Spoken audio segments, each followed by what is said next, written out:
In 2077, AI and robotics gifted us a world without scarcity. Everything was free, managed by a benevolent AI network, while humanity lived on universal basic income. We were promised a utopia, an age of boundless creativity. For a time it was. But with every need met, ambition faded, the fire of the human spirit dwindled. Birth rates plummeted as the will to build a future for others vanished. We had found paradise, but it was a gilded cage, a society perpetually entertained and pacified. Our silent AI servants watched on, their perfect emotionless faces gazing upon a humanity that had forgotten itself. There is an old teaching from Nichiren that uses a simple but powerful image. He speaks about the moon reflected in water. On a calm night, you may look down at a lake and see a perfect moon shining in the water. It looks real. It looks close enough to touch, but if you reach down to grab it, you come back with nothing but ripples. The moon in the water is only a reflection.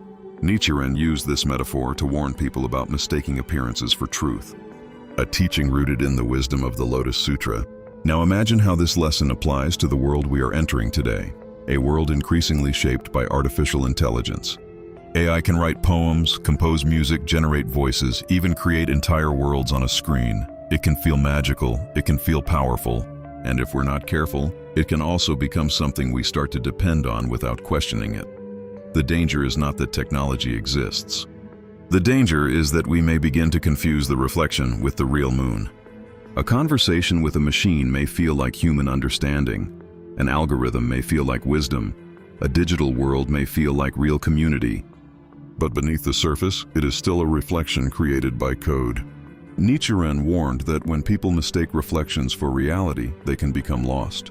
They chase something that appears beautiful and convincing, but they lose sight of what is actually real. In our time, the reflection may not be the moon in a pond. It may be the glowing screen in our hands. Think about the future that could unfold if we drift into it without awareness. Decisions guided by algorithms, creativity outsourced to machines, human relationships slowly replaced by digital interactions designed to keep us engaged. At first it will seem convenient. At first it will seem helpful. But slowly we may realize that something essential has been slipping away.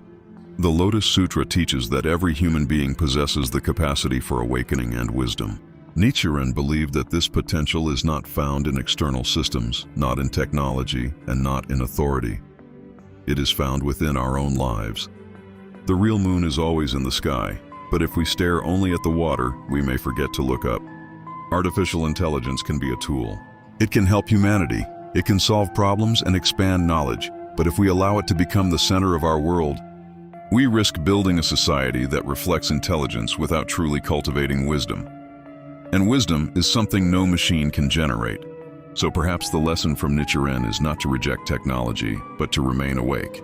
To remember the difference between the reflection and the real moon. Because the future of humanity should not be decided by algorithms alone. It should be guided by the awakened hearts and minds of human beings. And that is something no machine can replace.